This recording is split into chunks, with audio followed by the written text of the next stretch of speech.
On Wednesday, thousands of Austrians came out in protest in front of the local parliaments of all of Austria's 9 states, including Vienna. They rallied against a lockdown and plans for COVID vaccination mandate.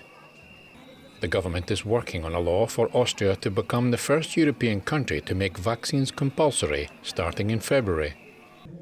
People said the lockdown and the mandate violate the Austrian constitution and unjustly infringe on basic rights. The organisers deliberately chose a weekday to send a message, encouraging people to walk off the job.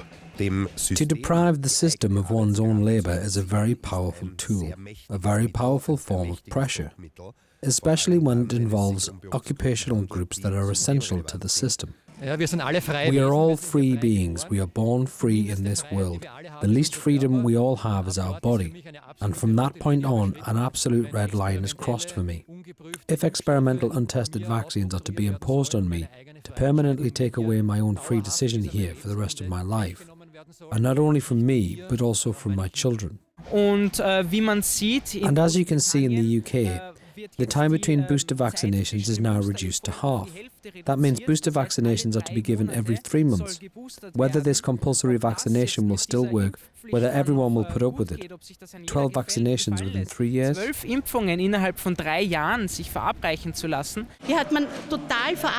They totally failed to give people who were sick at home medication in time or to care for them properly. And of course, they ended up in the intensive care units, some with pre-existing conditions.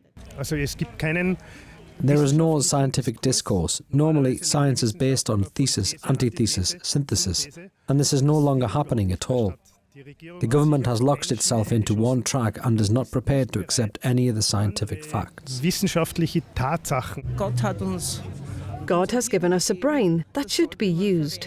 It's a pity that so many people have been involved from the beginning. So that's why I see this as a chance for us to fight against the mandate. Because if we don't, it will happen to the whole of Europe.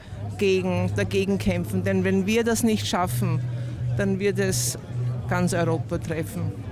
Organisers say they plan a large demonstration in Vienna this Saturday. Eddie Aitken, NTD News.